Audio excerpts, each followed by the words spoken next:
Assalamualaikum warahmatullahi wabarakatuh. Perkenalkan, nama saya Pinastika Lediti dari kelas MJ3B. Di sini saya akan mempresentasikan hasil diskusi saya dengan teman-teman saya tentang anti monopoli dan persaingan tidak sehat. Oke, yang pertama, pengertian monopoli dan persaingan tidak sehat. Dalam pasal 1 angka 2 UU nomor 5 tahun 1999 menentukan bahwa praktek monopoli adalah pemusatan kekuatan ekonomi oleh satu atau lebih pelaku usaha yang mengakibatkan dikuasainya produksian atau pemasaran atau barang dan jasa tertentu sehingga menimbulkan persaingan usaha tidak sehat dan dapat merugikan kepentingan umum. Yang kedua, pengertian persaingan tidak sehat. Persaingan tidak sehat adalah dalam pasal 1 angka 6 menentukan bahwa persaingan usaha tidak sehat adalah persaingan antar pelaku usaha dalam menjalankan kegiatan produksi dan atau pemasaran barang dan atau jasa yang dilakukan dengan cara tidak jujur atau melawan hukum atau menghambat persaingan usaha. B. Kegiatan yang dilarang. Yang pertama, dalam praktik monopoli ada beberapa kegiatan yang dilarang dalam pasal 17 UU nomor 5 tahun 1995 yang berbunyi, yang pertama, pelaku usaha dilarang melakukan penguasaan atau produksi dan atau pemasaran barang dan atau jasa yang dapat mengakibatkan terjadinya praktek monopoli dan atau persaingan usaha yang tidak sehat.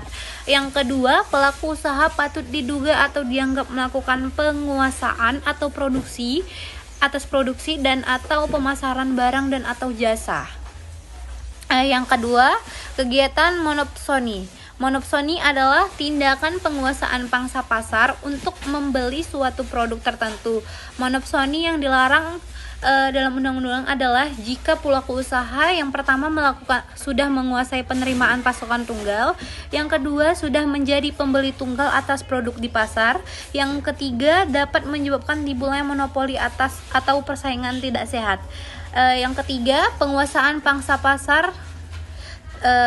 Jadi penguasaan pangsa pasar ini tindakan pengawasan pasar dilarang jika menolak atau menghalangi kegiatan kontraktor tertentu terlibat dalam bisnis yang sama. Yang pertama, penolakan pesaing atau penolakan transaksi. Yang kedua, menakut-nakuti konsumen. Yang ketiga, pembatasan distribusi produk. Yang keempat, diskriminasi terhadap bisnis pesaing tertentu. Yang kelima, jual rugi atau harta predator. Yang keenam, akuntansi biaya yang curang.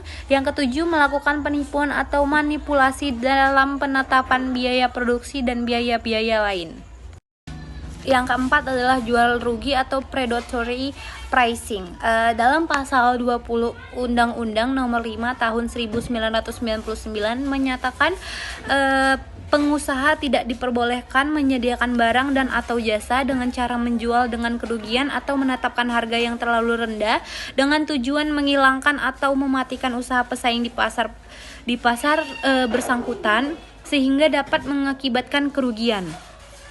Yang kelima, persekongkolan antara atau konspirasi usaha. Dalam Undang-Undang Nomor 5 Tahun 1999, persekongkolan atau konspirasi usaha adalah bentuk kerjasama yang dilakukan oleh pelaku usaha dengan pelaku usaha lain dengan maksud untuk menguasai pasar bersangkutan bagi kepentingan pelaku usaha yang bersekongkol.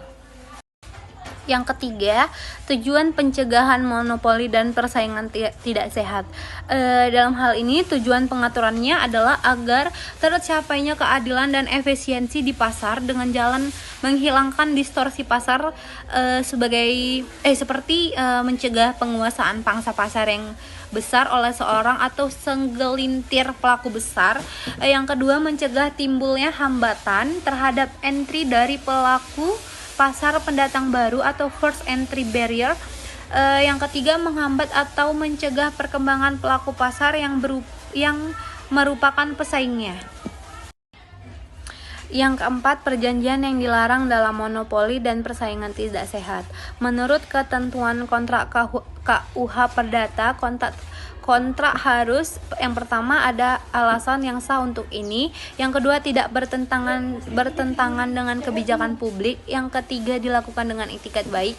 Yang keempat, menurut prinsip pentingnya. Yang kelima, tergantung situasinya.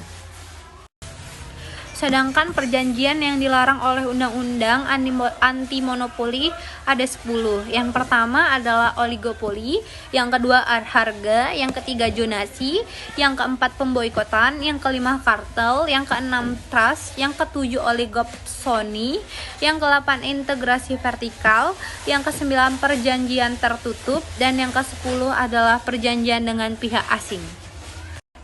Dan yang terakhir, penegakan hukum anti monopoli dan persaingan tidak sehat. Jadi hukum yang mengatur persaingan usaha tertuang dalam Undang-Undang Nomor 5 Tahun 1999 tentang larangan monopoli dan persaingan tidak sehat. Secara umum, undang-undang ini meliputi undang-undang pasal yang mengatur yang pertama ketentuan umum dalam pasal 1, asas dan tujuan dalam pasal 2 dan 3, perjanjian yang dilarang dalam pasal 4 sampai 16, kegiatan yang dilarang dalam pasal 17 sampai 24, posisi dominan dalam pasal 25 sampai 29, KPPU pasal 3037, tata cara penanganan perkara pasal 3848, sanksi pasal 47 sampai 49, pengecualian pasal 5051, ketentuan peralihan pasal 52. Baik, sekian presentasi dari saya. Jika ada salah kata mohon dimaafkan. Wassalamualaikum warahmatullahi wabarakatuh.